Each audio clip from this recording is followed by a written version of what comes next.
క్రైస్తవం హల్లెలూయా. మంచిగా చేసుకునే అందరికీ ప్రభు యేసుక్రీస్తు నామములో తెలియజేస్తున్నాను.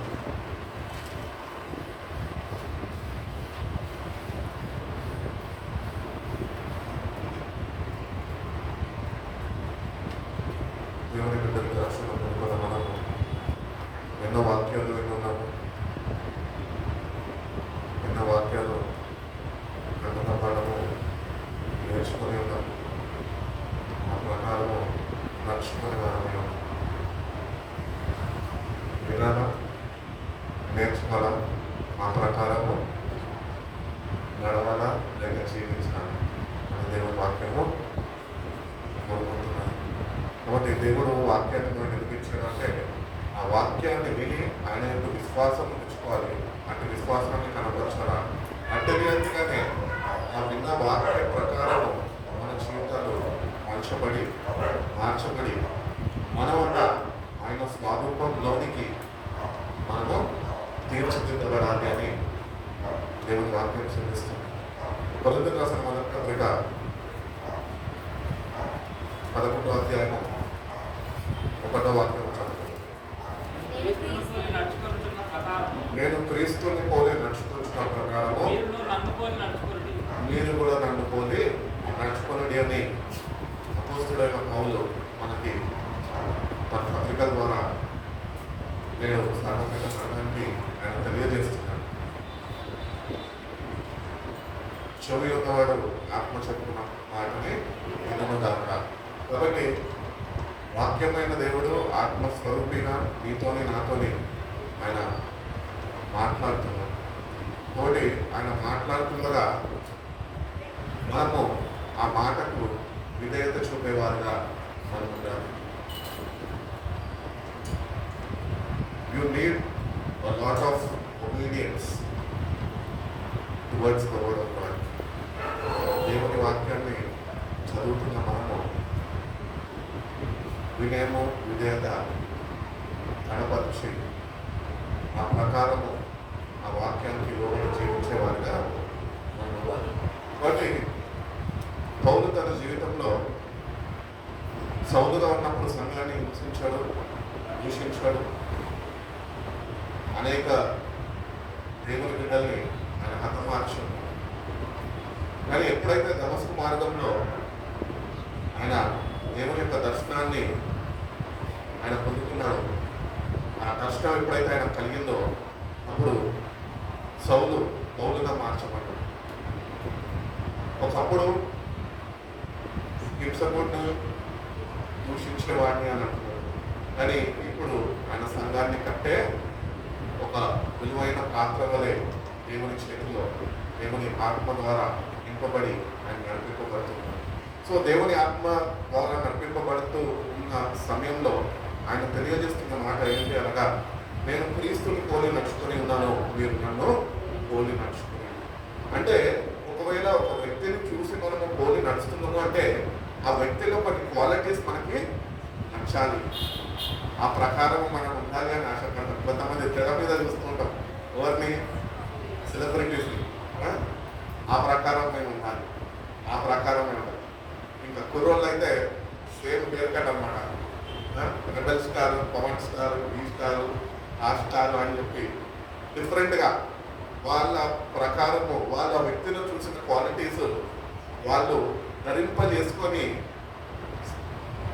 సమాజంలో నేను కూడా పలానా వ్యక్తిని వెంబడిస్తున్న వాడిని అనే ఒక గుర్తింపు కొరకు నానా విధమైన వేషాలు వేస్తున్నాను. కానీ ఇక్కడ పౌలు వేషాలు వేసినట్టు వాక్యం మనకు సెలవిస్తుంది. కానీ పౌలు అంట ఆయన చూశాడంట, ఆయనలో ఉన్న సుగుణాలు, రకరకాల క్వాలిటీస్ అన్నింటినీ చూసి అవన్నీ ఆయన వ్యక్తిగత జీవితంలో ఆయన అమర్చుకొని ఆ ప్రకారము నడుస్తూ అనేకులకి మాదిరిగా అనేక సంఘాలకి పత్రికలు రాస్తూ వాళ్ళందరినీ బలపరచడానికి, పురికొల్పడానికి, ఆ పరిశుద్ధ సంఘములాగా తీర్చిదిద్దడానికి ఆయన చక్కని మాటలు ఆయన మనకు తెలియజేస్తున్నాడు. ఏంటి అంటే, నేను ఆయన పోలి నడుచుకొని ఉన్నాను. కాబట్టి ఆయన పోలి నడవడం అంటే ఏంటి అంటే, అవర్ డిజైర్స్ షుడ్ డై. మనలో ఉన్న కోరికలన్నీ మనలో చనిపోవాలి. అప్పుడే మనం ఆయన చూడగలుగుతాము, అప్పుడు ఆయనను పోలి నడవగలుగుతాం. కాబట్టి మనలో మనకున్న కోరికలు ఏవైతే ఉన్నాయో అవిలో చావనంత వరకు నువ్వు ఆయనను చూడలేవు. ఒకవేళ నువ్వు ఆయన చూసిన ఆయనను పోలి నువ్వు నడవలేవు. ఎందుకంటే ఈ లోకం నేను ఆకర్షిస్తుంది. ఈ రంగులమయమైన లోకంలో ఉంటున్న మనము పాపానికి ఎక్కువ ఆకర్షితులై ఉంటూ ఉంటాం. పాపము మానవుడిని ఉట్టిగే ఆకర్షిస్తుంది. మరి ఈ మానవుడు పాపంలో పడిపోకుండా ఉండాలి అంటే వాడి హృదయంలో అంట దేవుని వాక్యము స్థిరపరచబడాలి. అందుకనే దావీదు కూడా అంటుంటాడు, నీ ఎదుట నేను పాపం చేయకుండా ఉండునట్టు నీ వాక్యం నా హృదయంలో నేను భద్రపరుచుకున్నాను. కాబట్టి ఈ వాక్యము ఎప్పుడైతే మన జీవితాల్లో స్థిరపరచబడుతుందో భద్రపరచబడుతుందో అప్పుడు మనము ఆయన స్వరూపంలోనికి ఆయన పోలికలోనికి మనము అంచెలంచెలుగా ఆయన పరిశుద్ధ రాకడ సమయం వరకు మనము ఒక రూపాంతరపడే అనుభవంలోనికి మనము మార్చబడతాం. కాబట్టి మనము కూడా ఆ వాక్యాన్ని చదువుతున్నప్పుడు పౌలు ఆయనను చూసి పోలి నచ్చాడే, మరి ఇప్పుడు నాకు కూడా చెప్తున్నాడు కదా మీరు నన్ను పోలి నడవండి. అంటే మనం పౌలను చూడలేదు, కానీ మనం దేవుడిని విశ్వసించి ఆ దేవుని వాక్యాన్ని విశ్వసిస్తూ ఆ ప్రకారం నడుచుకోవడానికి మనం ప్రయత్నించాలి. మనంతటా మనము పౌలు చెప్పినంత మాత్రాన మనం ఆయనను పోలి నడవలేము. కానీ ఎప్పుడైతే దేవుని ఆత్మని మనం పొందుకుంటామో అప్పుడు ఆ రూపాంతరపు అనుభవంలోనికి మనం నడిపింపబడి అప్పుడు మనం కూడా ఆయన అడుగుజాడలలో మనం నడుచుకునే వాళ్ళని మనము ఉండగలుగుతాం. కాబట్టి వాక్యాన్ని చదువుతున్నాము, వాక్యాన్ని వింటున్నాము, వాక్యాన్ని ధ్యానిస్తున్నాము, అంత బాగానే ఉంది. కానీ మనలో మార్పు అనేది లేదు. మొన్న కూడా నేను ధ్యానిస్తున్నప్పుడు కొన్ని ప్రసంగాలు సిద్ధపరచుకున్నాము, పనికొస్తాయి కదా ముందు రోజుల్లో అని కొన్ని ప్రసంగాలు మేము సిద్ధపరచుకున్నాము. కొన్ని ఏమంటారు సైడ్ హెడ్డింగ్స్ పెట్టుకున్నామన్నమాట ప్రసంగానికి. ఆ సైడ్ హెడ్డింగ్స్లో ఒక ప్రసంగంకి ఒక పేరు పెట్టుకున్నా, ఏంటి అంటే సన్నిధి ఉన్నది కానీ సావాసము లేదు. మన జీవితాలు కూడా అంతే, సన్నిధి ఉన్నది కానీ సావాసము లేదు. మన జీవితాలు కూడా అంతే రీతిగా ఉన్నాయి. వాక్యం ఉన్నది కానీ వాక్య ప్రకారము జీవితము లేదు. అందుకని మన జీవితాన్ని మనం సరి చూసుకొని విలువైన మన జీవితాన్ని విలువ పెట్టి కొన్నాడు కనుక ఆ విలువని గుర్తించి ఆ వాక్యం సమృద్ధిగా ఉన్నప్పుడే ఆ వాక్యం ప్రకారం మనం జీవించడానికి మనం ప్రయత్నిస్తేనే దేవుడి యొక్క సహాయం మనము మనలో ఒక ఆశయ ఉండాలి, మనలో ఒక ఆశ ఉండాలి.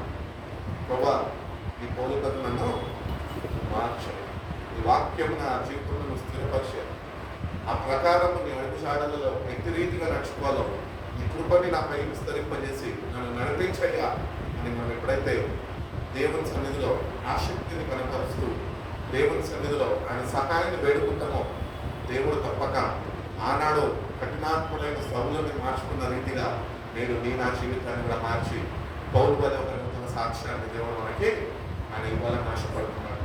కాబట్టి మన జీవితాల్లో కూడా దేవుని నమ్ముకున్నాము, వాక్యాన్ని తెలుసుకున్నాము, ఆ ప్రకారము జీవించలేని వారిగా ఉంటున్నప్పటికీ కూడా దేవుడు తన అపారమైన ప్రేమతో ప్రేమిస్తూ ప్రతినిత్యము వాక్యం చేత మనకు కోరుకోవడానికి ఆయన నానా విధమైన ప్రయత్నాలు చేస్తూ ఆయనకి అంటగట్టబడే వారిగా మనం ఉండాలి అని ఆయన ఎంతగానో ఆయన కోరుకుంటున్నాడు.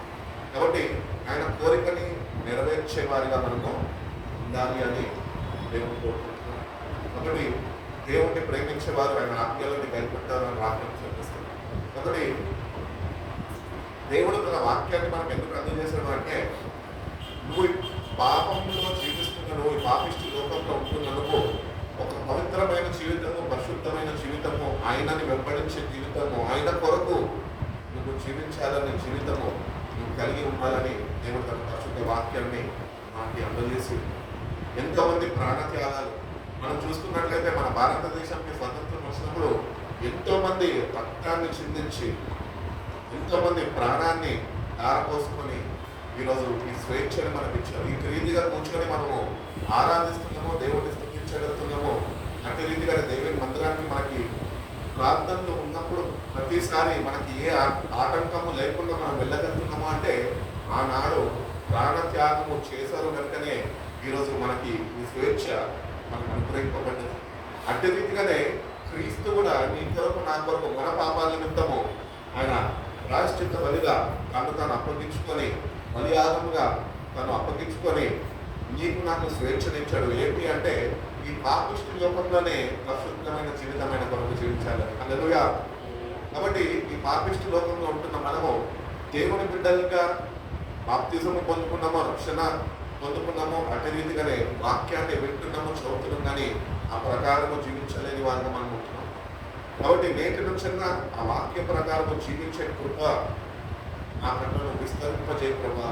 వాక్యం అనే అడుగుజాడలలో నీ అడుగుజాడలలో నేను నడుచుకునే వాడుగా జ్ఞానోదయము నాకు కలుగుచే ప్రభా. నేను దేవుడిని అడిగితే కనుక దేవుడు తప్పక ఆయన జ్ఞానముతో నింపి ఈ పాపము నీ మీద ఏమాత్రము ఏమంటారు అధికారము నీ మీద చేయకుండా దేవుడు తన వాక్యము చేత నిన్ను భద్రపరిచి ఆయన నిన్ను ఆయన నడిపించాలని ఆశపడుతున్నాడు. దేవుని కొరకు ఒక పరిశుద్ధ జనాంగముగా మనం ఏర్పరచుకున్నాడు అని బైబిల్ సెలవిస్తుంది. తోటి పరిశుద్ధత ఎక్కడ ఉంది? పరిశుద్ధత అంటే ఎవరు లేరో వాక్యం సెలవిస్తుంది. మరి పరిశుద్ధులుగా మార్చబడడానికే కదా దేవుడు మన కొరకు ప్రాణం అనిపించింది. మరి ఇంకా పరిశుద్ధులు ఎవరు లేరు అనుకునే ఆ జాబితాలో ఉంటే సరిపోదు. ఆ జాబితాలో అప్పుడు ఉన్నావు, కానీ క్రీస్తుని అంగీకరించినాక, వాక్యాన్ని విన్నాక, వాక్యమును విశ్వసించినాక, అనుదినము అంచలంచెలుగా నువ్వు వాక్యము చేత బలపరచబడుతున్న నువ్వు ఈరోజు ఏం చేయాలంటే ఆ ప్రకారము జీవించడము నేర్చుకోవాలి. కాబట్టి ఒక పరిశుద్ధమైన జీవితం దేవుడు మన దగ్గర నుంచి కోరుకుంటున్నాం. అందుకని వాక్యం కూడా సెలవిస్తుంటుంది కదా. ఎన్నో రెఫరెన్స్లు మనకు ఉన్నాయి బైబిల్లో. అన్ని రెఫరెన్స్లు మనకు చూడడానికి సమయం ఉండదు, కానీ పరిశుద్ధత లేకుండా దేవుడు ఎవరు దేవుడిని చూడలేరు అని వాక్యం సెలవిస్తుంది. కాబట్టి మరి దేవుని బిడ్డలుగానే ఉంచుతున్నాము, దేవుడిని ఆరాధిస్తున్నాము, మందిరానికి వస్తున్నాము, సావాసంలో ఉంటున్నాము. మనుషుల యొక్క సావాసం ఉంది, కానీ దేవుడి యొక్క సావాసము కలిగి జీవించలేని వారు. అందుకని ఇంత రీతిగా కాక ఆ వాక్యాన్ని ఎప్పుడైతే మన జీవితంలో మనము అప్లై చేసుకుంటామో ఆ ప్రకారం నేను జీవించాలి, ఏదేమైనా కానీ నేను ఆ ప్రకారం జీవించాలి అనే ఒక నిశ్చయత కలిగినకు కానీ నిలబడితే కనుక దేవుడు నిన్ను పరిశుద్ధ జనాంగంగా మార్చడానికి. కాబట్టి వాక్యం సెలవిస్తున్న రీతిగా పరిశుద్ధుడు ఒక్కడు లేడు, కానీ ఒక్కడు లేడు అన్న మాటకి నీలో ఈరోజు ఒక మార్పు కలిగి నువ్వు పరిశుద్ధతలోనికి నడిపింపబడాలి అంటే ప్రతిదినం నువ్వు క్రీస్తు వైపు చూస్తూ నువ్వు నడుచుకోవాలి. అందుకని హెబ్రీయులకు రాసిన పత్రికలు అటుగా సులువుగా చెప్పే పాపం నుంచి ఏమంటాడు 12 హెబ్రీయులకు రాసిన పత్రిక పాపంని విడిచిపెట్టి విశ్వాసానికి కర్తయు దాన్ని కొనసాగించు వాడైన యేసు వైపు చూచుచు మనము ఎప్పుడైతే ఈ లోకంని చూడడం మానేసి ఎప్పుడైతే విశ్వాసాన్ని కొనసాగించే క్రీస్తు వైపు చూడగలుగుతామో అప్పుడే మన పరిశుద్ధతలోనికి నడిపింపబడతాం. ఎందుకంటే నువ్వు క్రీస్తు వైపు ఒకవేళ చూడకపోతే కనుక ఈ లోకం వైపు చూస్తే కనుక ఈ లోకంలో ఉన్న పాపము నీ జీవితంలోనికి నీ హృదయంలోనికి ఎంటర్ అయిపోతుంది. ఇది ఎంటర్ అవ్వకుండా ఉండాలి అంటే నువ్వు లోకం వైపు చూడడం మానేసి నువ్వు విశ్వాసాన్ని కొనసాగించే క్రీస్తు వైపు నువ్వు చూసేవాడిగా ఉండాలి అని దేవుడు కోరుకుంటున్నాడు. అదే రీతిగా మనం చూసుకున్నాం. కొరింథీయులకు రాసిన మొదటి పత్రిక 15వ అధ్యాయము 49వ వాక్యం.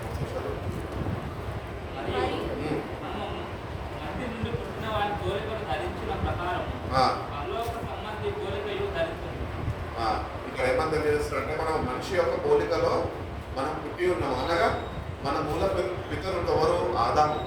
ఆదాము పాపము చేశాడు. కాబట్టి ఆనాడు ఏ పాపం అయితే మనిషి ద్వారా చేయబడ్డదో ఆ పాపము నేటికి కూడా నా జీవితంలో అది మనం ఏలుతూ ఉన్నది.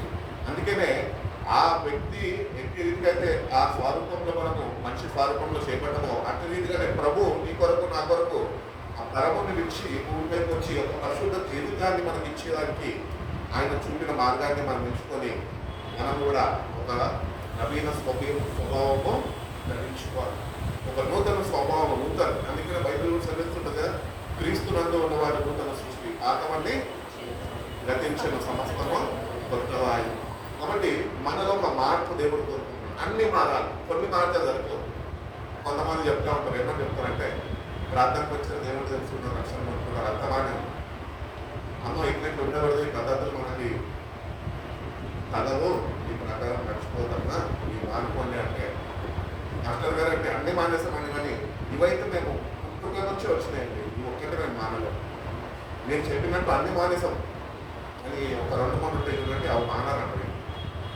కానీ దేవుడు ఏం కోరుకుంటున్నాడంటే నీలో ఈ లోకపరమైనది ఏదియో ఉండడానికి వీలు లేదు, నువ్వు మారాలి, మార్పు చెందాలి అని దేవుడు కోరుకుంటున్నాడు.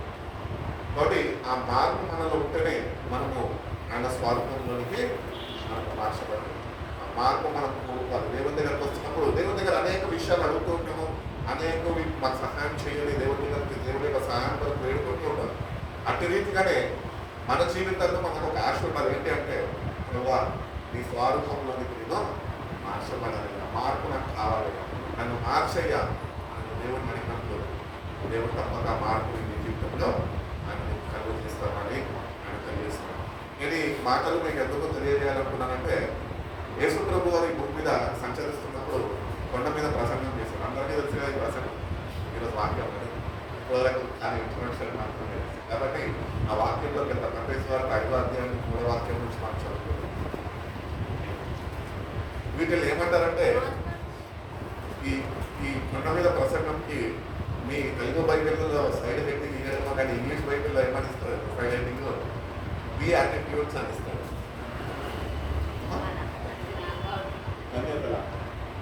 ధన్యతలు. కాబట్టి ఈ యాటిట్యూడ్స్ మనకు యాటిట్యూడ్ తెలుసు, అవునా? ఇప్పుడు అందరికి యాటిట్యూడ్ ఉంటుంది. ఎవరైనా యాటిట్యూడ్ లేని వాళ్ళు ఉన్నారా? వాళ్ళు కూర్చోలేదు. యాటిట్యూడ్ అందరికి ఉంటుంది. యాటిట్యూడ్ చూపించమంటే ఫస్ట్ చూపించడానికి ఎక్కడ అవకాశం దొరుకుతుందని యాటిట్యూడ్. ఇక్కడ బి యాటిట్యూడ్స్ని దేవుడు కొండ మీద ప్రసంగంలో ఆ ప్రజలకి నేర్పిస్తున్నారు. ఏంటి అంటే నా మనసు కోరి మీరు నడుచుకోవాలి, నేను ఎట్టి రీతిగా నేను సాత్వికుడిని, దీన మనసు కలిగిన వాడిని, మీరు మీ కాడి ఎత్తి మీరు నా కాడి ఎత్తి నా దగ్గర మీరు నేర్చుకున్నది అని ఆయన తెలియజేస్తుంది. కాబట్టి దేవుని దగ్గరకు వస్తున్న మనము ఎట్టి రీతిగా ఉండాలంటే మొట్టమొదటిగా మనం చూసుకున్నట్లయితే ఒక 8 వాక్యాలు చూసుకుంటుంది ఇక్కడ. అక్కడ మొట్టమొదటి మనం చూసుకున్నట్లయితే 3వ ఆత్మ విషయమై దీనులైన వారి ధన్యులు, పరలోక రాజ్యము వారిది. కాబట్టి ఆత్మ విషయంలో దీనత్వం మనకి కావాలి. Those who acknowledge their need for Jesus, ఎవరైతే నాకు యేసయ్య కావాలి అని ఆ శక్తితోని దీన మనసుతోని ఆయన యుద్ధకు వస్తారో ఆయన వాళ్ళకి ఆయన దొరుకుతాడు. కాబట్టి ఆ దీన మనసుతో నువ్వు దేవుని దగ్గరికి రావాలి. దెన్ నువ్వు ఎప్పుడైతే ఆ దీన మనసుతోని వస్తావో then you will be welcomed into his presence. ఆయన సన్నిధిలోకి దీన మనసుతో నువ్వు వచ్చినప్పుడంట, ఈరోజు దీన మనసు కలిగి మనం కానీ దేవుని సన్నిధికి వస్తే ఆయన సన్నిధిలోకి మనని ఆయన ఆహ్వానించే దేవుడై ఉన్నాడు. కాబట్టి దీన మనసు లేకుండా మనం కానీ దేవుని సన్నిధికి వస్తే ఆయన సన్నిధికి వచ్చిన పేరు మాత్రమే, కానీ నిజంగా ఆయన సన్నిధి అయిన ప్రసన్నతని మనం అనుభవించలేని వారితో మనం. అందుకనే we should acknowledge our need for Jesus. ఈరోజు మనకి యేసయ్య తప్ప ఇంకెవ్వరు ఈ లోకంలో శాశ్వతము కాదు. కాబట్టి యేసయ్య మన జీవితాల్లో ఎంత ప్రాముఖ్యము అయి ఉన్నాడో ఆ ప్రాముఖ్యతను మనం గుర్తించాలి. ఆ ప్రాముఖ్యతను గుర్తించి మనము ఆయన దగ్గరికి దీన మనసుతో మనము రావాలి. యెషయా గ్రంథకర్త అంటా ఉంటాడు 66వ అధ్యాయం 2వ వాక్యం ఒకసారి చదువు. దేవుడంట ఈ దీన మనసు కలిగిన వారు ఎవరన్నా ఉన్నారని చదవండి. యెహోవా సెలవిచ్చుచున్నాడు, ఎవరు దీనులై నలిగిన హృదయం కలిగిన వారై నా మాట విని మనుకుచుండును, మృత్యు వీరినే ఆయన దృష్టిస్తున్నాడు. హల్లెలూయా. కాబట్టి ఆయన మాట విని మనకు ఏం కలగాలంట? మనకాలంట. మనం ఎప్పుడు అనుకుంటామండి? భయం వచ్చినప్పుడు అదో మా ఆవిడ చెప్తుంది, జ్వరం వచ్చినప్పుడు అనుకుంటున్నా. ఇప్పుడు కాదండి, దేవుని వాక్యాన్ని మనం వణికేవారుగా ఆ దేవుని యొక్క భయభక్తులు మనము కనపరిచేవారు ఉన్నాం. అట్టి వారి కొరకు దేవుడు తన కను దృష్టిని నిలిపి చూస్తున్నాను. కాబట్టి దీన మనసు కలిగిన వారము అని చెప్పేసి మందిరానికి వచ్చి అందరి ముందు అమ్మ ఫిలిప్ అంత దీన మనసు గలవాడు ఇంకొక వేడు అనిపించుకోవడం గొప్ప కాదు. కానీ దేవుడు చూస్తున్నాడు అని భయభక్తులు కలిగి వణుకుతూ ఆయన సన్నిధిలో భయభక్తులను ప్రదర్శిస్తూ, దేవా దీన మనసుతో నీ వద్దకు వచ్చాను, నీ సహాయం నాకు కావాలి, నీవు నా జీవితంలో ప్రాముఖ్యంగా నువ్వు ఉండాలి ప్రభువా అని ఎప్పుడైతే ఆయన నాకు కావాలి అన్న వాంఛనలో ఉంటుందో, ఆ దీన మనసుతో నేను వస్తానో, అప్పుడంట అట్టి వారిని దేవుడు ఏం చేస్తున్నాడంట తెలుసా, ఆయన సన్నిధిలోనికి ఆహ్వానిస్తున్నాడంట. అనగా ఏంటి అంటే మీరు అనొచ్చు, ఆయన సన్నిధిలోనే వచ్చాం కదన్నా. కాదు, ఇది సన్నిధి కాదు, అనుభవించడం సన్నిధి. ఇది సన్నిధికి రావడం అయితే అది అనుభవించేది. అది దేవుడు నిన్ను నడిపిస్తే, దేవుడు నిన్ను ఆహ్వానిస్తే, దేవుడు నిన్ను చేత తీసుకుంటే అప్పుడు నువ్వు అనుభవించేది సన్నిధి.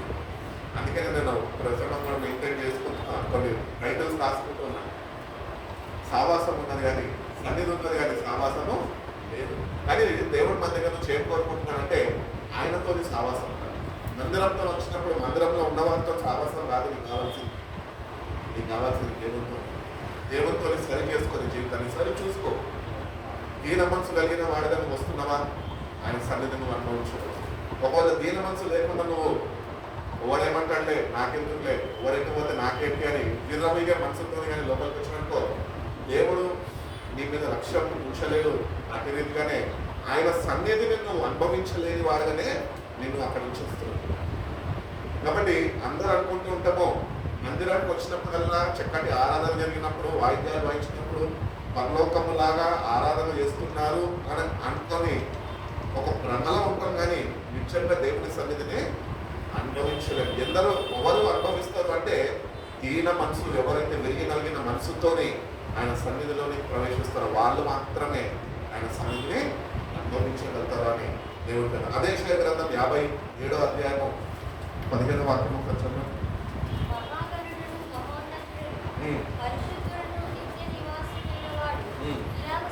ఇలాగ సెలవిచ్చుచున్నాడు,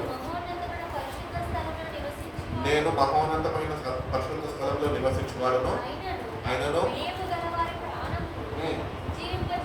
వినయము కలిగిన వారి ప్రాణము ఉజ్జీవము చేయడానికి, నలిగిన వారి ప్రాణము ఉజ్జీవింప చేయుటకు యొక్కను నివసించుచున్నాడు. కాబట్టి దేవుడు అందరు క్రైస్తవుల దగ్గర నివసించడానికి ఇష్టపడ్డాడు. కానీ ఎవరైతే ఈ లక్షణాలు కలిగి ఉంటారో, వీటి లక్షణాలు అంటారా లేకపోతే గుణాతిశయాలు అంటారా? రెండు అంటారు, పర్యాపదాలు. కాబట్టి నాకు కూడా తెలుగు పద్ధతి వస్తుంది. కాబట్టి ఈ గుణాతిశయాలు మనలో ఉన్నప్పుడే ఆయన మనతో ఉండడానికి ఇష్టపడతాడు. ఆయన మనతో ఉంటేనే ఆయన సన్నిధి మనం అనుభవించాలి. అంతేగాని ఎన్ఆర్బాస్పుల్ చర్చకు వచ్చినంత మాత్రాన దేవుడి సన్నిధి లేదు. ఇక్కడ నువ్వు నలిగిన హృదయంతో నువ్వు సరి చేసుకొని, ఏవా నీ అవసరము నాకు ఉన్నది, నువ్వు లేకపోతే నాకు పాప క్షమాపణ ఉండదు, నువ్వు లేకపోతే మరొక దినము మరొక క్షణము నాకు ఉండదు అని ఎప్పుడైతే దీన మనసుతోని విరిగిన హృదయంతో నీ పాపాల నిమిత్తము నువ్వు దేవుడు అనుగ్రహించిన పాప క్షమాపణ కొరకు, ఆయన పాప క్షమాపణ నీకు కావాలి కనుక దాని కొరకు నువ్వు ఎప్పుడైతే దీన మనసుతో నువ్వు ఆయన ఎదురు వస్తావో, నలిగిన హృదయంతో నేను పాపిని ప్రభావం ఎప్పుడైతే నిర్మిస్తావు, ఆయన పరిశుద్ధుడు కనుక పాపిని తీసుకుంటాడు, వాళ్ళు ఉన్న పాపాన్ని తీసివేసి తనలో ఉన్న పరిశుద్ధతని మనకి ఆయన అనుగ్రహించడానికి ఇష్టపడతాడు. కాబట్టి దేవుని సన్నిధికి వస్తున్న మనము దేవుని సన్నిధిని అనుభవించాలి. ఎవరో చెప్పడం కాదు, పర్సనల్గా వ్యక్తిగతంగా మనము దేవుని యొక్క సావాసంలో ఉంటాం. దేవుని అనుభవించాలంటే ఈ గుణాతిశయాలు నీలో ఉండాలి. ఒకవేళ ఇవి నీలో లేకపోతే కనుక కేవలం మందిరానికి వస్తారు, ఎవరో ఒకరు నీకు వారి వాక్యం చెప్తారు, వింటారు, ఆరాధన నడిపిస్తారు, ఆరాధనలో చప్పట్లు పడతారు, ఇదే ఆరాధన అనుకుంటారు, ఇదే దేవుని సన్నిధి అనుకుంటారు, ఇదే అంతా అనుకుంటారు, వెళ్ళిపోతారు. ఆఖరికి మోసపోయేది, నష్టపోయేది ఉంటారు. కాబట్టి నలిగిన హృదయంతో దేవుని సన్నిధి చేస్తే కనుక దేవుడు తప్పక తన సావాసంలో నేను బలపరుస్తాడు. తన సావాసంతోనే ఈ జీవితాన్ని కడతాడు. తన సావాసంలో ఈ జీవితాన్ని స్థిరపరుస్తాడు. విశ్వాసంలో ఆయన ఎందుకు విశ్వసించేవాడిగా ఈ జీవితంలో ఏమాత్రమో అధైర్యపడకుండా ఆ ధైర్యంతో నిన్ను నింపి బలపరచడం. అంత మాత్రమే కాక నువ్వు చేసిన ప్రతి ఒక్క పాపాన్ని ఆయన క్షమించి కడిగివేసి ఒక పరిశుద్ధమైన జీవితం, పరిశుద్ధ అలంకరణ నీకు అనుగ్రహించడానికి ఆయన ఇష్టపడతారు. రెండవది మనం చూసుకున్నట్లయితే కనుక మత్తయి సువార్త 5వ అధ్యాయం 4వ వాక్యం దుఃఖపడవారు ధన్యులు. ఎవరు వీళ్ళు దుఃఖపడేవారు? తండ్రి లేని వారా, తల్లి లేని వారా, లేకపోతే ఉద్యోగం లేని వారా, వివాహం కాని వారా? ఎవరు వీళ్ళు? దుఃఖపడేవారు ఎవరండి? ఆయనతోని సావాసం లేని వారు, పాప క్షమాపణ పొందుకొని వారు. అందుకనే దేవుడు అంటున్నాడు దుఃఖపడేవారు దాన్ని వాళ్ళు ఓదార్చుకుంటారు. కాబట్టి మనము దేవుని బిడ్డలుగా జీవిస్తున్న మనము ఒకటి గుర్తించాలి. ఏంటి అంటే ఆయనతోని ఉంటున్న సావాసంలో దేవుడు నిన్ను ఓదార్చగలుగుతున్నాడా? ఆ ఓదార్పు నేను ఆయన దగ్గర నుంచి పొందుకొని నువ్వు అనుభవించగలుగుతున్నావు. కాబట్టి దేవుని దగ్గరకు వస్తున్న మనము దుఃఖపడాలంట. దేనికి దుఃఖపడాలి అంటే రక్షణ పొందుకున్నా కానీ రక్షణలో నిలిచి ఉండలేకపోతున్నా అని నాకు గుర్తించాను. రక్షణ పొందుకున్నాం, రక్షణలో ముందుకి కొనసాగలేని వారుగా నల్ల పాపం చేత వెనుకకి లాగబడుతూ ఈ లోకంలోనే మనం అలసిపోతున్నాం, వేసాగిపోతున్నాం. అటు రీతిగా మనం ఉండకూడదు. కానీ నిత్యమైన అందుకని బైబిల్ సర్వీస్ దైవ చిత్తానుసారమైన దుఃఖము మారు మనసుని కలిగిస్తారు. కాబట్టి దైవ చిత్తానుసారమైన దుఃఖం కావాలి.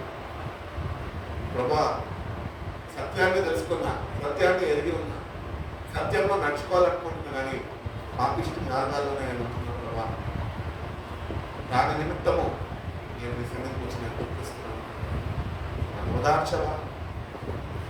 ఒక తల్లి వాడిని ఆదరించినట్లు నేను మిమ్మల్ని ఆదరిస్తున్నాను.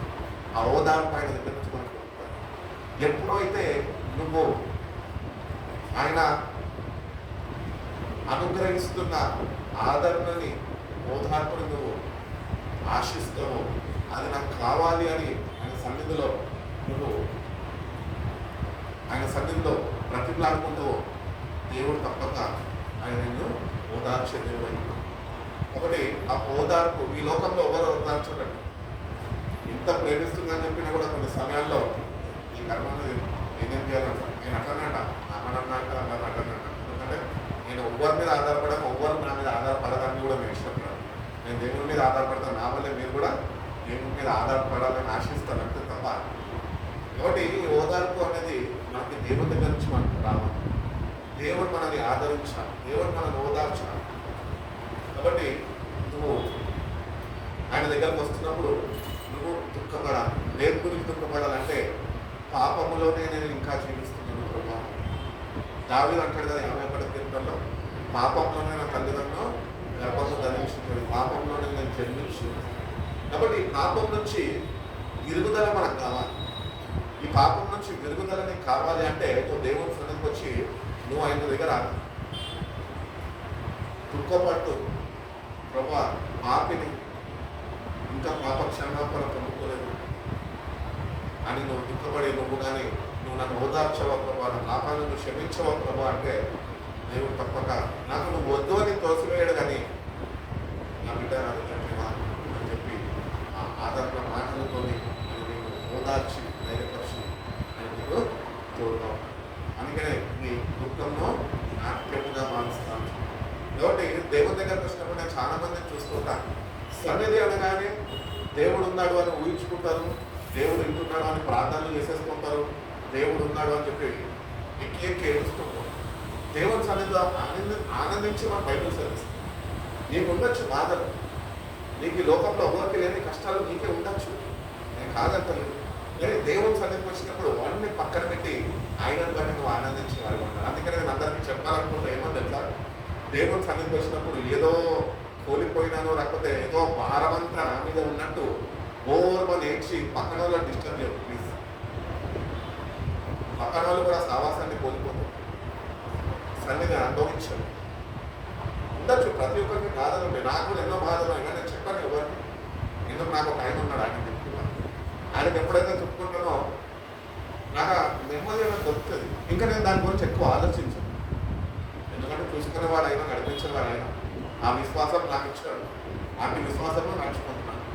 అంతేగాని ఏదో కష్టం ఉంది అని చెప్పేసి ఇక్కడికి వచ్చేసి భారం మొత్తం నాదే అని చెప్పేసి ప్రార్థన చేయగానే ఆరాధన ప్రారంభించకముందే ఓవర్మని ఏం చేశారనుకో పక్కన వాళ్ళలో ఉద్యోగం కూడా జరుగుతుంది. ఉండొచ్చు, బాధ ఉండొచ్చు, కాదంటే ఏడు ఎప్పుడు ఏడు తెలుసా? ఒంటరిగా ఉన్నప్పుడు రహస్యంగా చూస్తున్నాను నీ కంటి. అప్పుడు ఏడుస్తావా, నెత్తి గోడకేసి కొట్టుకున్నావా నీ ఇష్టం. ఇట్లా ప్రార్థన చేసుకుంటే తల కింద పెట్టి కాళ్ళ పైకి పెట్టి చేస్తావు, లేకపోతే కాళ్ళ కింద పెట్టి తల పైకి ఎత్తి చేస్తావు, అది ఇష్టం. అది అక్కడ ఏడు. కానీ మందిరానికి వచ్చినప్పుడు దేవుని సన్నిధిని అనుభవించు. నీ నేర్పు దేవుని సన్నిధి అనుభవించకుండా అడ్డుకోని అంటే. ఎందుకంటే దేవుని సన్నిధికి వచ్చినప్పుడు మనము దుఃఖపడే వాళ్ళు ధన్యం. దుఃఖపడాలి దేనికి అంటే ప్రభు మన పాపాలను క్షమించడానికి సిద్ధంగా ఉంటారు. మన పాపాలను దుఃఖపడి ప్రభు నాలో ఉన్న ఈ భారాన్ని, నాలో ఉన్న ఈ పాపాన్ని నువ్వు తొలగించు ప్రభావం. నా కన్నీటిని నువ్వు తుడుచు ప్రభావం. నా కన్నీటిని నాట్యంలో మార్చు ప్రభావం. ఒక నూతన సాక్ష్యం కలిగి జీవించే కృపను నాకు అనుగ్రహించు ప్రభా అని ప్రభు సన్నిధిలో కానీ నువ్వు వేచి ఉండగలిగితే దేవుడు ప్రకటన గ్రంథంలో అక్కడ 21:4-20 నేను వారి ప్రతి ఒక్క మార్చుకుంటున్నాను. నేను ఆయన కన్నులు వాళ్ళ కన్నుల్లో ఉన్న ప్రతి ఒక్క మార్పు బిందును తీసివేయు. కాబట్టి దేవుడు ఈ ప్రతి ఒక్క కన్నింటిని ఈ మార్పు బిందుల్ని చూడడానికి ఇష్టపడుతున్నాడు. ఎందుకంటే దేవుడు బిడ్డలంట ఆయనను బట్టి సంతోషంగా ఉన్నాడు. అందుకని పౌలు కూడా అంటూ ఉంటాడు ఒక దగ్గర ఏమంటాడంటే ప్రభునందు సంతోషించడం మళ్ళా చెప్తున్న ప్రభునందు ఆనందించు. ప్రభువుని బట్టి మనం ఆనందించాలి. పౌలు అంటూ ఉంటాడు నేను ప్రభువుని బట్టి అతిశయిస్తున్నాను. మనం కూడా పాడుకుంటాం పాట అతిశయము నీవే అని పాడుకుంటాం. గుర్తుంటే ఏదో పాట వచ్చిన కాబట్టి పాడతాం అంటే. కానీ నిత్యం అనుభవాలు ఉంటాం. అటు రీతిగా మనం ఉండకూడదు. దేవుడిని అనుభవించాలి. ప్రతి ఒక్క బాధని, నా ప్రతి ఒక్క భారాన్ని, నా ప్రతి ఒక్క కన్నీటి బాష్ప బిందువుని ఆనందిస్తాను అని నువ్వు ఏదైతే దగ్గరకు వస్తావు తప్పక ఆ రిజల్ట్ని నువ్వు ఎక్స్పీరియన్స్ అవ్వదంటే. కాబట్టి మనం దేవుని దగ్గరకు వస్తున్నప్పుడు ఎక్స్పీరియన్స్ అవ్వదు. యెషయా గ్రంథం 53 35వ అధ్యాయం 35:10.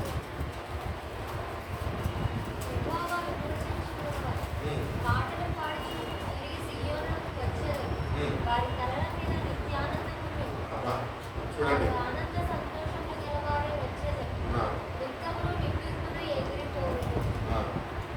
కాబట్టి the ransom of the Lord will return. They will enter Zion in singing. కాబట్టి సంతోష గానాలతోని రక్షణ ఆనందముతోని దేవుడి దగ్గరికి మనము రాము. ఆయన సంతోషాన్ని మన తల మీద ఉంచుతాడు. Gladness and joy will overtake them and sorrow and sighing will flee away from them. దుఃఖము భారము అనేది మీ దగ్గర నుంచి అది విడిచిపెట్టి పారిపోతుంది. అది దేవుని సన్నిధి అనుభవించండి. అంతేగాని బాధ పెట్టుకుని భారంతో చిక్కుకొని భారంతో ఎక్కువ ఇచ్చేసి తలనొప్పి తెచ్చుకొని లేకపోతే ఇంత ఇది చేసుకుంటూ వెళ్ళడం కాదు దేవుని సన్నిధికి వచ్చినప్పుడు. అందుకనే యేసు ప్రభువు వారు ఈ భూమి మీద సంచరిస్తున్నప్పుడు అన్నాడు ప్రయాసపడి భారం వచ్చిన చేతున్నారు నా యొక్కకు రండి నేను మీకు విశ్రాంతి ఇస్తాను. ఒకటి నువ్వు భారంతో ఉండొచ్చు కానీ వచ్చినందుకు ఆయన భారాన్ని దగ్గర నుంచి ఆయన తీసివేస్తాడు అని విశ్వసించుకోవాలి. సంతోషంని ఆయన దగ్గర నుంచి ఆయన సన్నిధిలో పొందుకొని తిరిగి వెళ్ళాలి అని దేవుడు ఆశపడుతున్నాడు. కాబట్టి దేవుని దగ్గరకు వచ్చిన మనము ఏ భారంతో అయితే మనం ఉన్నామో ఆ భారాలన్నింటినీ తీసుకొని వచ్చి ప్రభువుకు అప్పగించేసి అప్పగింపు అనేది మనం నేర్చుకోవాలి. మనం చాలాసార్లు ఎంత పొరపాటు చేస్తామంటే పుస్తకం దేవుని బిడ్డలుగా సరైన హృదయంతో ప్రార్థన చేస్తాం. ప్రభా అన్ని భారాలను ఉంది ప్రభా అని అన్ని ప్రభుత్వం చెప్తాను.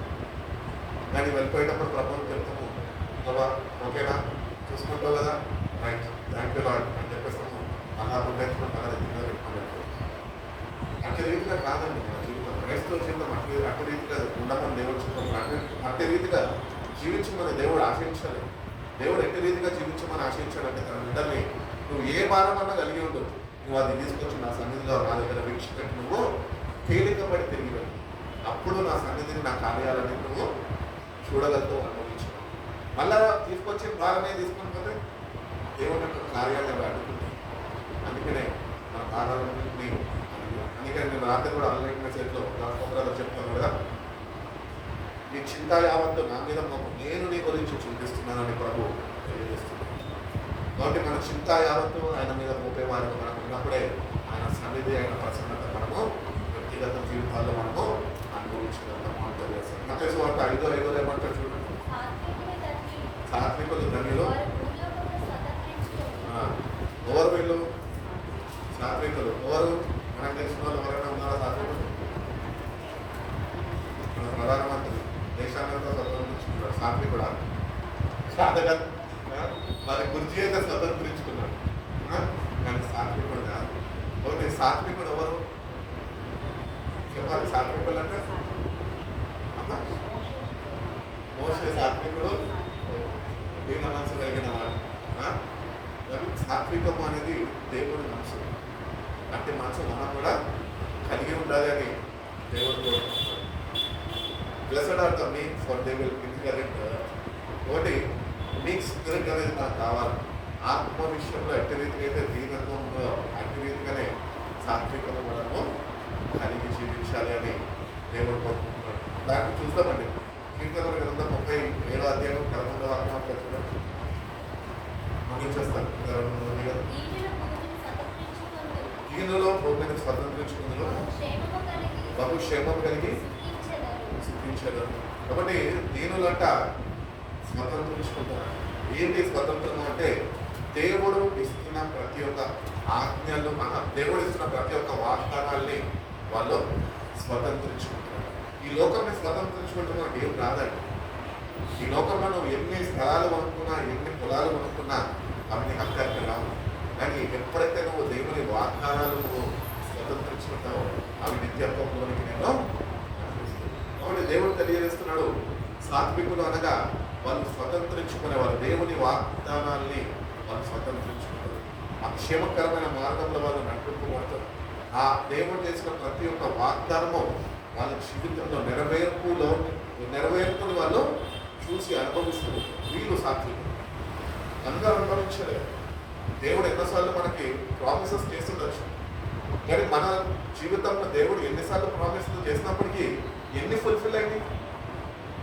ఎందుకు ఫుల్ఫిల్ కాదు? సాత్వికుడిగా లేవు కాబట్టి. సాత్వికుడిగా లేవు కాబట్టి నువ్వు స్వతంత్రించుకోలేకపోయేవాడిని ఎప్పుడూ మర్చిపోవద్దు అని దేవుడు తెలియజేస్తుంది. కాబట్టి నువ్వు ఎప్పుడైతే సాత్విక మనసు కలిగిన ఉంటావో దేవుడు చేసిన ప్రతి ఒక్క వాగ్దానం నీకొని ఆయన స్వతంత్రించుకును దేవుడు నీకు అనుగ్రహిస్తాడు. యెషయా గ్రంథం 26:3 చూడండి. వాళ్ళని పూర్ణ శాంతిగా ఎవడు మనసు అయితే ఆయన మీద ఆనుకుని ఉంటుందో వాళ్ళని పూర్ణ శాంతి గలవారే ఆయన కాపాడు. కాబట్టి మన మనసు అంట ఆయన మీద ఆనుకుని ఉంటారట. ఎప్పుడైతే ఎవరి మనసు అయితే ఆయన మీద ఆనుకుంటుందో వాళ్ళు ఎట్లుంటారంట తెలుసా? సాత్వికుల వల్లే ఉంటారంట. దేవుడు చేసిన ప్రతి ఒక్క వాగ్దానాన్ని స్వతంత్రించుకొని కృపను దేవుడు వాళ్ళకి అనుగ్రహిస్తాడు. కాబట్టి సాత్వికం లేకపోతే నీ జీవితంలో దేవుడు వాగ్దానాన్ని స్వతంత్రించుకో, దేవాన్ని గుర్తించు. ఎందుకు సాత్వికం మనలో లేకపోతే ఏముంటుంది? మనలో గర్వం ఉంటుంది, అహం ఉంటుంది. ఇవి మనలో ఉన్నప్పుడు దేవుడి వాగ్దానం మనకు వర్తించుకోవాలి. నరుని యొక్క కోపము దేవుని నీతిని నెరవేర్చారు. కాబట్టి సాత్వికము కలిగి మనం జీవించినప్పుడు ప్రతి ఒక్క వాగ్దానాన్ని దేవుడు మన జీవితంలో నెరవేర్పులోనికి తీసుకురావడానికి ఆయన ఇష్టపడుతుంది. కాబట్టి మనం ప్రతి ఒక్క వాగ్దానాన్ని మనము స్వతంత్రించుకునే వారు ఉంటాం. అటు రీతిగా ఆరో చదవండి. నీతి కొరకు ఆకలి తప్పుగల వారు ధన్యులు, వాళ్ళు తృప్తిపరచబడును. Blessed are those who hunger and thirst for righteousness, for they will be filled. కాబట్టి నీతి కొరకు దప్పిక అనేది మనకు ఉండాలి. నీతిగా జీవించాలన్న ఆశయం మనలో ఉండాలి. ఏదేమైనా కానీ అవినీతికి మనం చూడకుండా నీతిగా మనము జీవించాలి. ఆ దప్పిక అనేది మనకు ఉండాలి. అప్పుడు ఆ దప్పిక నీకు ఉంటే అంట దేవుడు నిన్ను నింపుతాడు. ఆయన తృప్తి లేని వారిగా మనం ఉంటున్నాం. ఎందుకు? సింపుల్. కాబట్టి దేవుడు కూడా కొండ మీద ప్రసంగం ఎంతో సింపుల్గా వాళ్ళకి అర్థమయ్యే విధానంలో చెప్పాడు. వాళ్ళు తృప్తి చెందుతారు, ఆయన వాళ్ళతోనే ఉన్నాడు, కానీ తృప్తి లేని వాళ్ళకి. అందుకనే మాటలు తెలియజేస్తాం.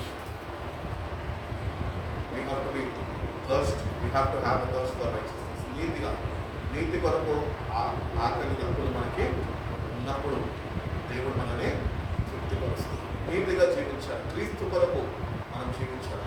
ఇప్పటి వరకు అవినీతిలో జీవించలేమో విడిచిపోయి నేటి నుంచి నా రక్షణ నీకు అనుగ్రహించిన దేవుడిని వెంబడిస్తున్నందుకు నీతిగా జీవించడం ప్రారంభిస్తే ఆ నీతి కొరకు ఆకలి తప్పులు నువ్వు దేవుని సన్నిధిలో నువ్వు ప్రదర్శించడంతే, కనపరచడంతే, ఆయన సన్నిధిలో నువ్వు కుమరించడంతే, ప్రభా నాకు నీతి కొరకు ఆకలి తప్పులు ఉన్నాయి ప్రభా, నీతిగా జీవించాలి ప్రభా, నాకంటే రీతిగా నన్ను నడిపించు ప్రభా, అంటే రీతిగా నన్ను నువ్వు సరిచేయి ప్రభా, బాగు చేయి ప్రభా దేవుని అనుకో. దేవుడు అక్క తప్పక నిన్ను ఆయన తృప్తిపరచాలి. కాబట్టి దేవుని దగ్గరకు వస్తున్న ప్రతి ఒక్క దేవుడి బిడ్డ తృప్తిని కలిగి జీవించాలి. అంటే నీతిగా జీవించాలి.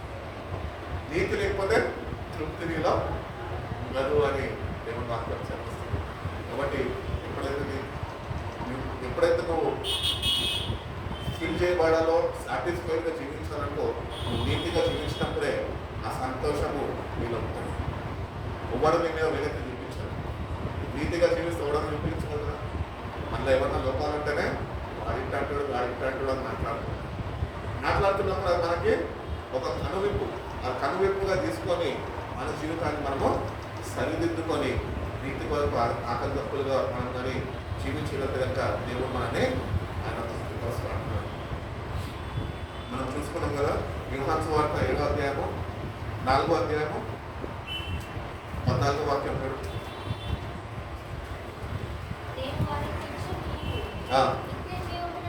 నేను వాళ్ళకి ఇచ్చే నీళ్ళు నిత్య జీవంపై వారిలో ఊరటి నీటి ముక్కగా ఉన్నట్టు ఆమెతో చెప్పారు. కాబట్టి దేవుడిచ్చే నీళ్ళు, దేవుడిచ్చే నెమ్మది, దేవుడిచ్చే నీతి మనలో ఉండాలి. అది మనలో ఊరటిస్తుందంట. మనలో నుంచి అది ప్రవహిస్తుంది, ఊరుతుందంట బయటకి. కాబట్టి అట్టి రీతిగా మనము ఉండాలి. అదే యోహాను సువార్త 7వ అధ్యాయం 38-39.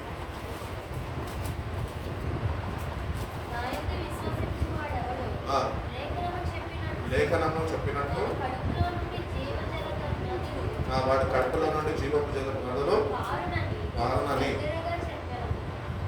వాళ్ళతోనే నిఖరంగా చెప్పారు.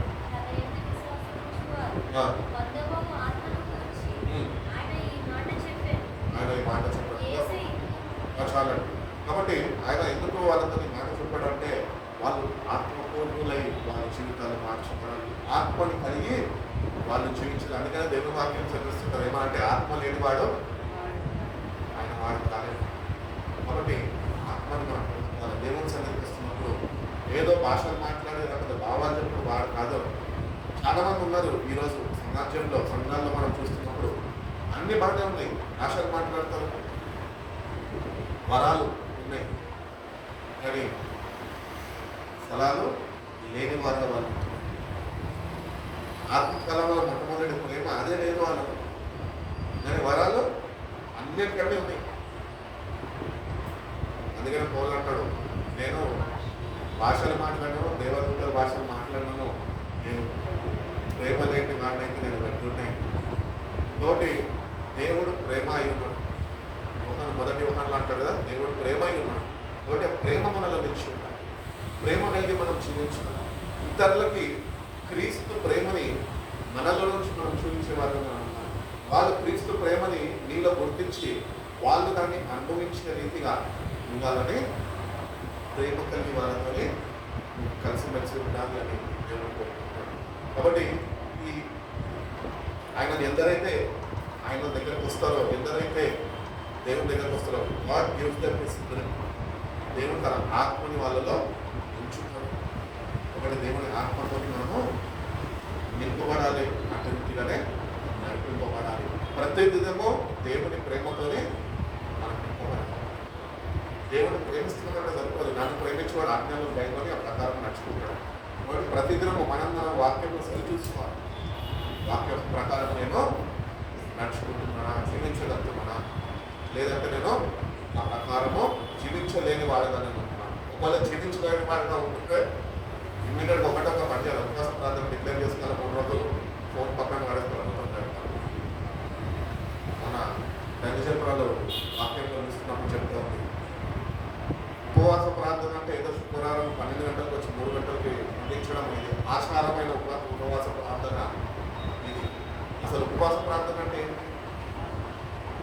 దేవునితో సమాధాన పడి ఆయన సన్నిధిని అనుభవించి మనలో ఉన్న ఆపమంతటి ఆయన కడిగివేసేవాడిగా నువ్వు ఆయన చేతికి అప్పగించి ఆయన సన్నిధిలో వేచి ఉంది.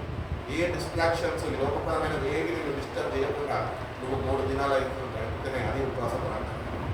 ఈ ఫోన్ కూడా మీతో ఉంటారు. దైవజనాలు చెప్తాం కదా, మీరు నమ్ముతారో లేదో దైవజనాంగమా, నా ఫోన్ కూడా నేను తీసుకొచ్చిన నా ఫోన్ చూడండి స్విచ్ ఆఫ్ గా ఉంటుంది.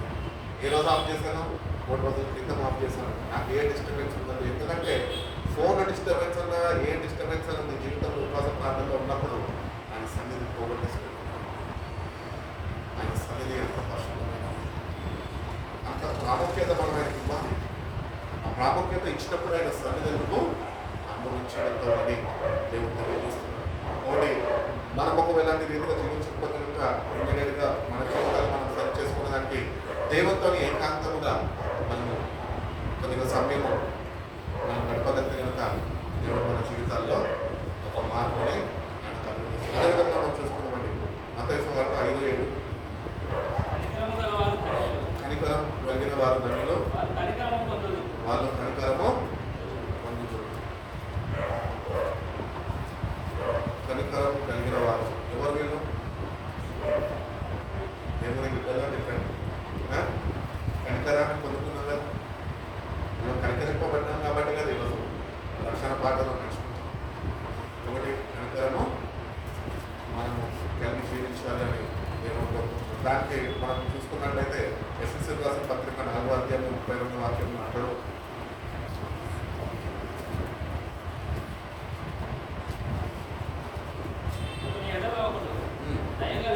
ఒకరి ఎడల ఒకరు దయగలిగి కరుణాహృదయులై క్రీస్తునందు దేవుడు మిమ్మల్ని క్షమించిన ప్రకారం ఆయనను పోలి నడవడం అంటే ఇదే. అర్థమవుతుందా? ఆయనని పోలి నడవడం అంటే ఇదే. ఇది ఒక్క చెయ్యము కానీ ఆయన వెంబడిస్తే అర్థం మనం. సో మన జీవితంలో చిన్న చిన్న పొరపాట్లు చేస్తుంటాం. కొంతమంది జ్ఞానం ఎక్కువ ఉంటుంది, నేనే కరెక్ట్ అంటారు. కొంతమంది జ్ఞానం ఎక్కువ ఉంటారు, నాదే రైట్ అంటారు. కాబట్టి ఇద్దరికి ఇంకా వ్యత్యాసం వస్తూ ఉంటుంది. కానీ డిఫరెన్స్ ఇద్దరికి వచ్చి వాడిపోతాడు, వీడితో పోతాడు. కానీ దేవుడిని ఎవరు వెంబడించే వారిగా ఉన్నారు. అందుకని దేవుడిని వెంబడిస్తున్న మనము క్రీస్తు మనసు, మనము దేవుడు క్రీస్తునందు మనల్ని క్రీస్తు క్షమించడం, మనం కూడా క్షమాపణలో నిలిచి ఉన్నప్పుడే మన ఇద్దరిని ఆ క్షమాపణతో క్షమించడం. కానీ మనంతటా మనము ఎవరిని క్షమించలేము. మనిషి యొక్క స్వభావం అది ఏంటి అంటే వాడంతట వాడు ఎవరిని క్షమించలేదని దేవుడి క్షమాపణను ఎప్పుడైతే వాడు అనుభవించి ఉంటాడో అప్పుడు ఇతరులని వాడు క్షమించడం. కాబట్టి క్రీస్తుని పోలి నడిచేవారుగా మనము ఉండాలి, ఇతరులని క్షమించేవారు. ఎందుకంటే దేవుడు మనం క్షమించారు కాబట్టి ఈరోజు ఆయన సన్నిధిలో ఆయన జీవపు మాటల చేత మనల్ని ఆయన సరిదిద్దుతూ బాగు చేస్తూ ఆయన మనల్ని నింపుతూ మనం నడిపిస్తున్నాం. కాబట్టి ఆ క్షమాపణలో నిలిచి ఉండడానికి నేర్చుకోవాలి. ఆ క్షమాపణ కలిగి జీవించాలి, ఇతరులను క్షమించేవారుగా మనం ఉండాలి. ఎందుకంటే పొరపాట్లు అందరూ చేస్తారండి. ఎవరు లేదు పొరపాటు? ఎవడన్నా పర్ఫెక్ట్ ఉన్నాడా? ఎవడో పర్ఫెక్ట్ లేదు, అందరూ ఇంపర్ఫెక్టే. కానీ దేవుడు ఒక్కటి పర్ఫెక్ట్. కాబట్టి దేవుడు పర్ఫెక్ట్ కనుక ఆయనని వెంబడించిన వాళ్ళు కూడా పర్ఫెక్షన్లోనికి నడిపించబడాలి. ఆ పర్ఫెక్షన్లోనికి మనం నడిపింపబడాలి. అది ఎట్లా అంటే దేవుని క్షమాపణలో నిలిచి ఉండి ఇతరులని క్షమిస్తూ ఆ క్షమాపణని అనుభవిస్తూ మనం ముందుకు నడుచుకుంటేనే అప్పుడు దేవుని యొక్క స్వరూపంలోనికి మనము మార్చబడతాం. ఒకవేళ నువ్వు ఇతరులను క్షమించలేని వాడిగా ఉంటే నువ్వు క్రీస్తు బిడ్డవే కాదు, అసలు దేవుడు బిడ్డవే కాదు. వాడు నేను కొట్టచ్చు, తిట్టచ్చు, మోసం చేసి ఉండొచ్చు, నిన్ను ముంచి వేసి ఉండొచ్చు, లేకపోతే ఏదో ఒకటి చేసి ఉండొచ్చు. అయినా కూడా దేవుడు అంటున్నాడు వాడిని క్షమించు. అది దేవుని మనసు. ఈ రీతిగా మనం జీవించగలుగుతామా? జీవించాలి అని చెప్పండి. ఇట్లా అంటున్నారు అంటే ఇంకా మారుమానసు పొందాలి, రక్షణ పొందాలిగా ఇట్లా అంటున్నారు. ఇట్లా అన్నారు అన్నప్పుడే మనము ఇతరులను క్షమించగలుగుతాం, దేవుడితో ఆత్మతో మనమే చెప్పగలుగుతాం. ఎప్పుడు చూసినా నాకు అదే బాధ అనిపిస్తుంటుంది. ఎప్పుడు చూసినా ఇది చేయలేము కదా అంటే మారుమనసు పొందని క్రైస్తవులు ఇట్లనే ఉంటారు. లేదు, నన్ను బలపరచువాడు నిమిత్తము నేను సమస్తము చేయగలను అని దేవుణ్ణి బట్టి ఆయనని చూస్తూ ఆయన నిన్ను క్షమించాడు కనుక నువ్వు కూడా ఇతరులని క్షమించేవాడుగా ఉండాలని దేవుడు. ఆనాడు దేవుడు కల్వరి సినిమాలో కూడా మనం చూసుకున్నట్లయితే తండ్రి మీరు ఏమి చేయించున్నారో మీరు క్షమించుకున్నారు. ఆ దినం ఒకవేళ దేవుడు కానీ తన ఉగ్రరూపం కానీ మన మీద చూపించుంటే కనుక ఆనాడే మనం నాశనం అయిపోతాం. కానీ కల్వరి సినిమాలో నీ కొరకు నా కొరకు అంత ఘోరంగా హింసించబడి గాయపరచబడి చేతులకు కాళ్ళకు వల్ల పోటుకొని పక్కకు ముళ్ళ కిరీటము ధరించుకొని ఆయన క్షమాపణ తెలియజేస్తున్నాను. ఏంటంటే నేను మిమ్మల్ని క్షమించాను, నేను కూడా మీలో శ్వాసం ఉన్నంత వరకు అందరినీ క్షమించాను. ఈరోజు ఒక మాట్లాడుతున్నాను. కోల్కతా ఇన్సిడెంట్స్ జరిగింది కదా. ఈరోజు ఒకవేళ న్యాయపీఠం మీద కూర్చోబట్టి వాటిని క్షమించాలని క్షమించగలుగుతాం. రాజ్యాంగం ప్రకారం క్షమించలేమేమో, కానీ దేవుని విధానం క్షమించాల్సింది. ఒకవేళ న్యాయపీఠం మీద నువ్వు ఉండి నువ్వే తీర్పు ఒకవేళ ఇవ్వాలి అన్నప్పుడు కూడా నువ్వేం చేయాలి తెలుసు? ఆ సమయంలో నువ్వు లీవ్ పెట్టేసి అక్కడ వాళ్ళకి దాన్ని అప్పగించేసి పక్కన చేస్తావు. పిల్లలు కూడా అదే చేస్తాడు. ఏం చేస్తాడు? చేతులు పెడితే నాకు దీనికి సంబంధం లేదు బాబోయ్ అని చెప్పేసి మనకు ఇతరులను క్షమించడంలో కారణం ఆయన మనం క్షమించడం ప్రతినిత్యము మనం గుర్తుపెట్టుకొని మనం ఇతరులని క్షమించగలరు. అదే ఎఫెసీయులకు రాసిన పత్రిక 5వ అధ్యాయం 1వ వచనం చూడండి. పిల్లల వలె దేవుని పోలి నడుచుకోండి. క్రీస్తు మిమ్మల్ని ప్రేమించి పరిమళ వాసనగా ఉంటున్నారు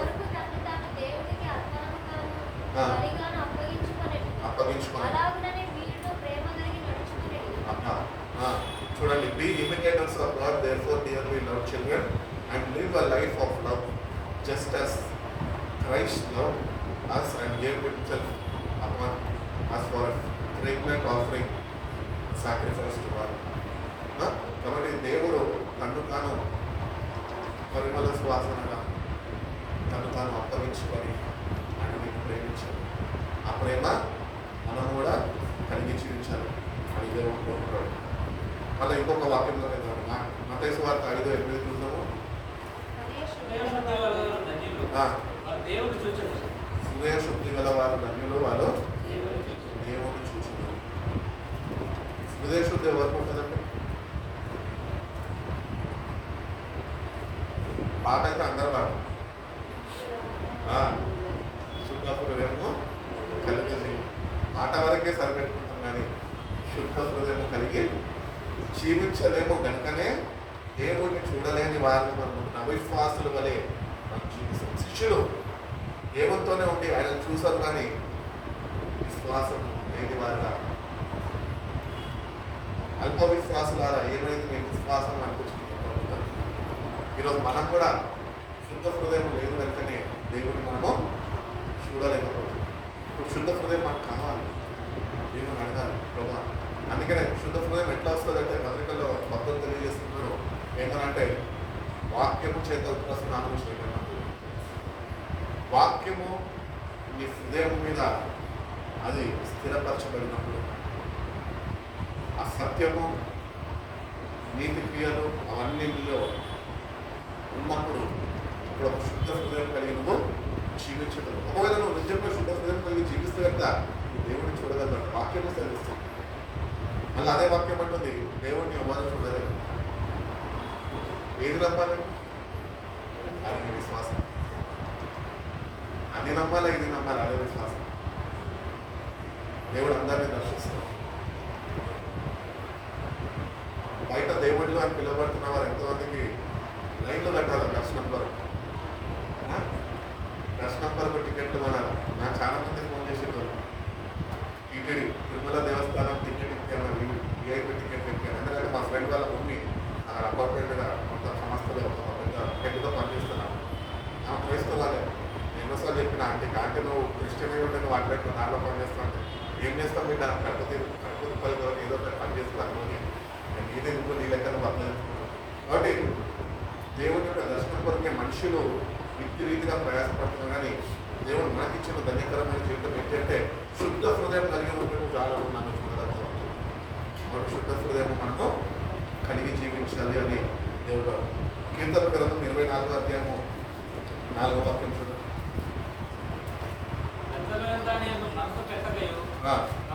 ప్రమాణం చేయకయు నిర్దోషమైన చేతులను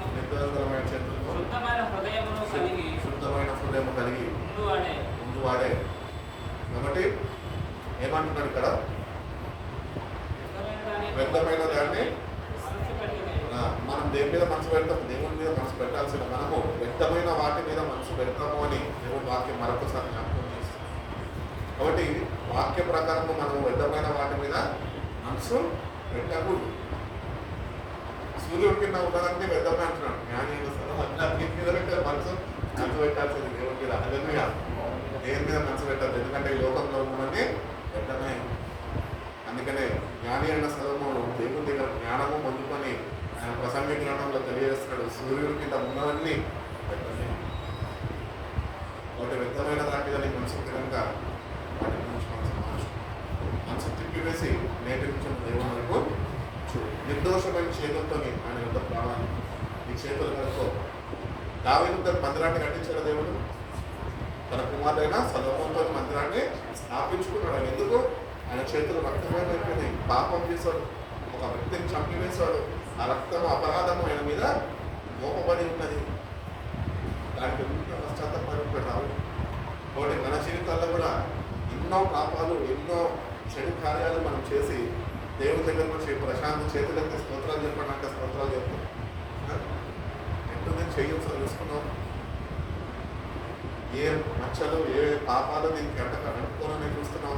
నీకు కనపడుతున్నాయా? నువ్వు గుర్తించినంత గ్రహింపడిందా?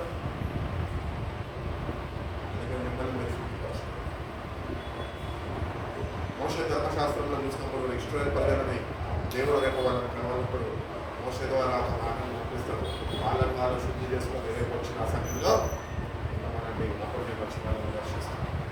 కాబట్టి నిన్ను నువ్వు శుద్ధి చేసుకోకుండా, నిన్ను నువ్వు శుభ్రపరచుకోకుండా అన్నీ చేసేసి ఏం తెలియనట్టు వీళ్ళు ఉంటుంది కదా, కళ్ళు మూసుకొని పాలు తాగేస్తుంది. ఏం తెలియదన్నట్టు చూస్తుంది. పాలు ఎక్కడమైనా ఇంట్లో కంగారు పడితే ఎక్కడికో ఇది కడుపులోనే ఉంటుంది. అంతేగా మనం కూడా అంతే, అన్నీ చేసేస్తాము. ఇక్కడికి వచ్చేసి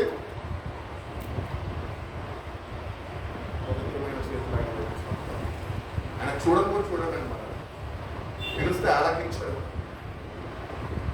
మీరు నాకు ప్రార్థన చేస్తే మీరు ప్రార్థన వినను అంటున్నాను. ఎందుకు? శుభ్రపరచుకోదని ఇష్టపడదు. నువ్వు వస్తున్నది ఒక పరిశుద్ధ స్థలంకి. మోషేతో కూడా అంటాడు, నువ్వు నిలబడినది పరిశుద్ధ స్థలము, చెప్పులు విడిచిపెట్టేదాన్ని జోళ్ళు అక్కడ విడిచిపెట్టేసి. మరి ఈరోజు మనం వస్తున్నది పరిశుద్ధ స్థలానికి. ఎట్లున్నావు? ఏ పాపాలు నీ దగ్గర ఉన్నాయి? ఇంకా ఏ మచ్చ డాగుతో నువ్వు ఇంకా జీవిస్తున్నావు? అన్నింటి వచ్చి దేవుడిని ప్రార్థన చేసి స్థుతిస్తున్నావే, దేవుడిని ప్రార్థన ఆలకిస్తున్నా అనుకుంటున్నావు? ఆలకించు. అది నీ సంతృప్తి కొరకు నువ్వు చేసుకుంటున్నావు తప్ప దేవుడిని యొక్క కొరకు నువ్వు ఏమాత్రము చేయలేని వాడు. అందుకనే ఆయన దగ్గరకు వస్తున్నప్పుడు పవిత్రమైన చేతులతో అన్ని పాపాలు ఆయన సన్నిధిలో క్షమాపణ కావాలి. పాపి నేను ఒప్పుకోవడానికి దగ్గర పుస్తకంగా దేవుడు తప్పగా అని సరి చేస్తున్నాడు. 51వ కీర్తన 10వ వాక్యంలో అంటారు కదా,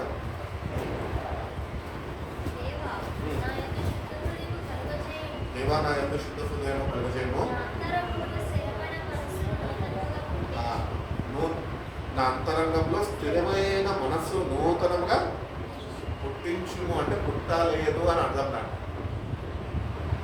స్థిరపరచు అంటే ఇంకా స్థిరపరచబడలేదు అని దాని అర్థం.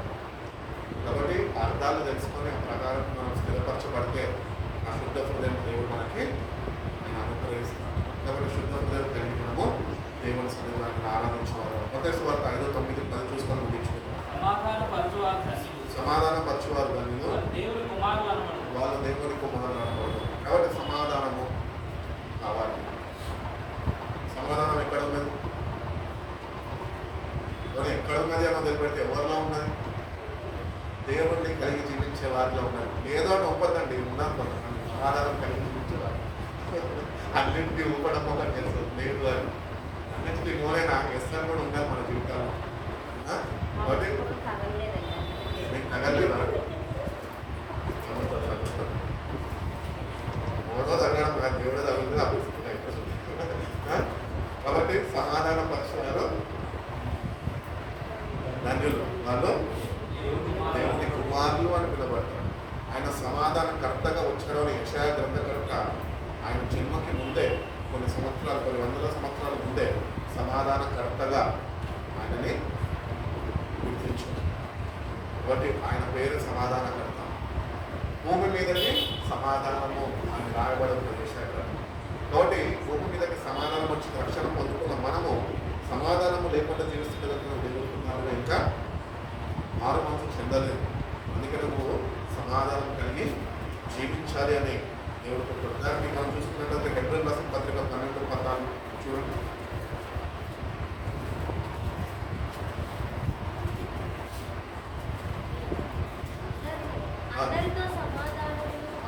అందరితో సమాధానంలో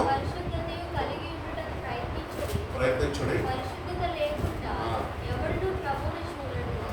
మీరు అందరితో సమాధానము కలిగి ఉండడము ప్రయత్నించుడి. అంటే మనం ప్రయత్నిస్తలేదు, ఎప్పుడు చూసినా ఓట్లాడే వారిగానే ఉంటున్నాము అని అర్థం. చిన్న చిన్న విషయాల్లో పోట్లాడతాం. ప్రశాంత్ ఏమన్నా అంటే అసలు మా ఆవిడగా రోజుకోరు అన్నమాట. ఎందుకంటే పోట్లాడటం దిగిపోతుంది. సమాధానము చిన్న చిన్న వాటిల్లోనే కోల్పోతుంటారు. పెద్ద వాటిల్లో పెద్ద విషయాలు ఎక్కడ ఉంటుందండి? కాబట్టి సమాధానం కలిగి జీవించాలి. అట్లీస్ట్ ప్రయత్నించాలి. నువ్వు ప్రయత్నిస్తే ప్రభు సహాయాన్ని పొందుతావు. నువ్వు ప్రయత్నించకపోతే ప్రభు నీకు సహాయాన్ని అనుగ్రహించలేడు, సహాయం చేయలేడు. అందుకనే భక్తుల ద్వారా తెలియజేస్తాడు, మీరు అందరితో సమాధానం కలిగి ఉండడం ప్రయత్నించండి. ప్రయత్నించినప్పుడు వాక్యాన్ని మన జీవితంలో అప్లై చేసుకున్నప్పుడు ఆ సమాధానం అనేది అందుకని ప్రభు అంటూ ఉంటాడు కదా, ఈ లోకం ఇచ్చే సమాధానం మీకు నేను మీకు ఏం సమాధానం ఇస్తాను? ఎక్కడ ఉంది అది? యోహాను సువార్త 14వ అధ్యాయంలో చూడండి.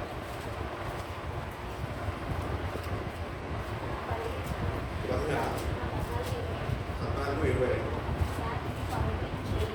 శాంతి మీకు అనుగ్రహించి వెళ్తున్నాను, నా శాంతినే నేను మీకు ఇస్తున్నాను, కానీ లోకం నుంచే మీ హృదయంలో కలవరపడాలి అంటుంది. కాబట్టి ఈ సమాధానం కలిగి మనము జీవించాలి. అందరితో సమాధానంతో ఉండడానికి ప్రయత్నించాలి. మనం చాలాసార్లు సమాధానంగా ఉండడానికి ప్రయత్నించాం, కానీ లేకపోయిన పోట్లాటం లేకపోతే ఫస్ట్ ఉంటుంది. ఎదురు కామన్ చూస్తుంది, ఈ కామన్ పెడితే ఈ కామన్ చూస్తే ఎదురు కామన్ మళ్ళీ పొద్దున్న వేస్తే ఒకరి మొక్కలు ఒకరు చూసుకుంటారు. ఏమైనా ఫంక్షన్లు వస్తే ఇద్దరు ఒక గంట చీరలు పెట్టుకుని ఒకటే ఆటలో పోతారు. నేను పొద్దున్న చూస్తే సమాధానం లేకుండా జీవిస్తూ ఉంటారు. ఎందుకు? ఇంటి రీతిగా జీవించడానికి ప్రభుత్వం, కానీ అందరితోని సమాధానం కలిగి మనం జీవించాలని ప్రభుత్వం ప్రయత్నించమని చెప్పి ప్రయత్నిస్తే ప్రభు యొక్క సహాయాన్ని మనము కొరింథీయులకు రాసిన 2వ పత్రిక 7:1 చదువు.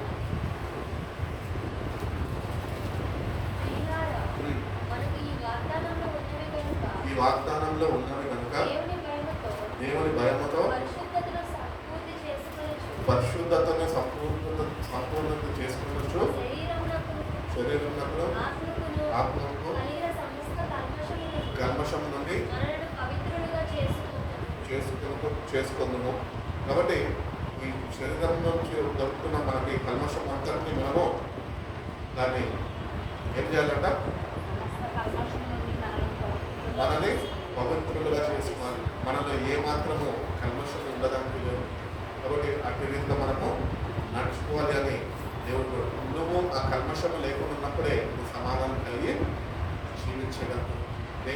సమాధానంలో నిలిచి ఉండగలదు. దేవుడు ఇచ్చిన సమాధానం నీలో నిలిచి ఉండగలదు. నీలో కల్మషం ఉంటే దేవుని యొక్క సమాధానాన్ని నువ్వు కోల్పోతావు. మా నాన్నగారు కూడా అదే చెప్పారు, నేను సిద్ధపడగాను, నేను ఇంకొక కొద్దిసేపట్లో దేవుని రాజ్యానికి వెళ్ళిపోతున్నాను. మీరు కూడా నేను వెళ్ళే రాజ్యానికి రావాలంటే మీరు దేవుడితో సమాధానం పడండి. ఇప్పుడు మన మనుషులతోనే సమాధానం. ఒక ఎగ్జాంపుల్, మామూలుగా మనకు మనం మాట్లాడుకుంటే మనకు మనుషులతోనే పక్కన వాళ్ళతోనే సమాధానం లేదే. నీకు కనిపించే మనుషులతోనే నీకు సమాధానం లేకపోతే కనబడే దేవునితో సమాధానం కనిపిస్తుంది. అందుకనే దేవునితో నువ్వు సమాధానం పడి జీవించగలిగితే, దేవుని యొక్క సమాధానము నీ హృదయంలో నిలిచి ఉండగలిగితే నువ్వు అందరితోనే సమాధానంగా నువ్వు జీవించడంతో దేవుని యొక్క సహాయాన్ని పొందుకోవాలి. ఆఖరికి మనం చూస్తున్నాం మత్తయి సువార్త 5:10 ధన్యులు పరలోక రాజ్యము నీతి నిమిత్తము హింసింపబడుచున్నవారు. ఎవరు వీళ్ళు? మనకు తెలిసిన వారు అపోస్తలులు. ప్రాణాన్ని కూడా అర్పించడానికి ముందడుగు వేసిన వారు. స్టెఫెను చూసినట్లయితే యవ్వనస్తులు. పాత నిబంధనలు చూస్తే శత్రుఘ్న విషయంలో ధాన్యాలు మనం చూసిన నీతి నిమిత్తము వాళ్ళు ముందుకి వెళ్ళిన వారు. కాబట్టి నీతి నిమిత్తము మనం కూడా ప్రయాసపడాలి అని దేవుడు. నీతి అంటూ ఎక్కడ లేదు, దేవుని వాక్యమే నీతి. అది అనుసరించి దాని ప్రకారం మనము నడుచుకునే వాళ్ళు. యాకోబు రాసిన పత్రిక 1వ అధ్యాయం 12వ వాక్యం చదువుతున్నాం. శోధన సహించువాడు ధన్యుడు, నిలిచిన వాడే.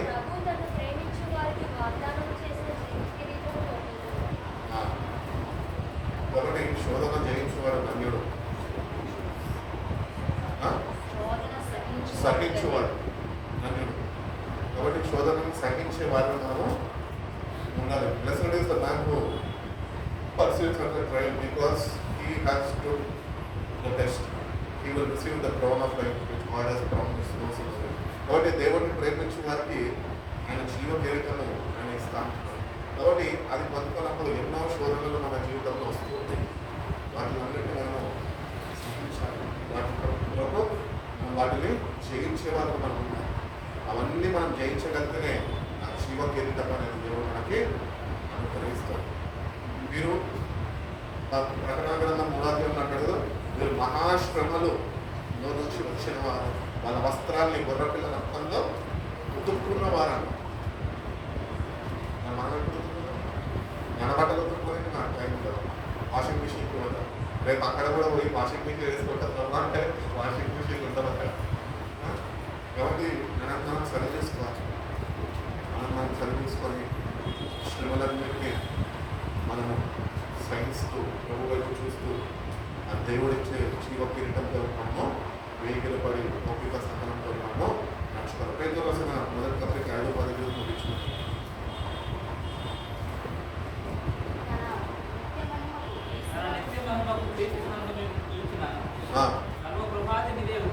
దేవుడు కొంచెం కాలము మీరు శ్రమపడిన పిమ్మట తానే మిమ్మల్ని పూర్ణులుగా చేసి స్థిరపరిచి బలపరచు. కాబట్టి ఆయననే మనం స్థిరపరుస్తున్నట, ఆయననే మనల్ని బలపరుస్తుంది. కాబట్టి మనము ఆయన చేత స్థిరపరచబడాలి, ఆయన చేత బలపరచబడాలి. అంటే ఈ గుణాతిశయాలన్నీ మనం కలిగి ఉన్నప్పుడే మనం స్థిరపరచబడగలుగుతాము, బలపరచబడగలుగుతాము. దేవుడు మన కొరకు అనుగ్రహింపబడుతున్న జీవ కిరీటాన్ని పొందుకునే వారిగా మన జీవితాలు ఉన్నాయి. కాబట్టి ఈ గుణాతిశయాలన్నీ మనం కలిగి జీవించాలని దేవుడు తన పరిశుద్ధ వాక్యం ద్వారా తెలియజేశాడు. అలాగే మనలో ఒకవేళ ఇంకా ఎటువంటి సుగుణాలు మనలో లేకుండా మనలోనే ఉంటే కనుక నేటి నుంచైనా ఆయనను వెంబడిస్తున్నాము, దేవుణ్ణి ఆరాధిస్తున్నాము, యేసయ్య నోటితో పిలుస్తున్నాము. ఇది సుగుణాలు ప్రభావ నాకు కూడా అనుగ్రహించు. ఈ రీతిగా ప్రభావ నేను కూడా జీవించాలి ప్రభావ, నీ దృష్టికి అంగీకారమైన జీవితం నాకు కూడా అనుగ్రహించు ప్రభావ అని ప్రభుత్వం వేడుకుంటే సహాయం చేస్తాడు. ప్రతి ఒక్క వాక్యాన్ని మన జీవితంలో ఆయన స్థిరపరిచి మన జీవితాన్ని అందరికీ అనుగ్రహించి కళ్ళు వస్తున్న ప్రార్థన చేసుకుంటాం.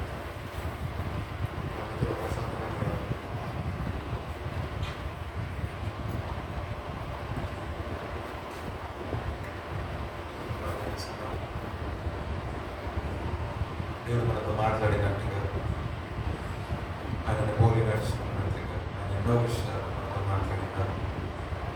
నిజమే ప్రభా, నీ సుగుణాలు మనం అలవరుచుకుని నీ పోలికలను మార్చకూడదని ఆశపడ్డాను. అందుకోసమే కదా ప్రభావ నేను మాటలు ప్రారంభించాను. తండ్రి, మీరు నా ప్రతి సుగుణము మేము మాతో స్పష్టంగా మేము మాతో మాట్లాడిన స్తోత్రం ప్రభావం.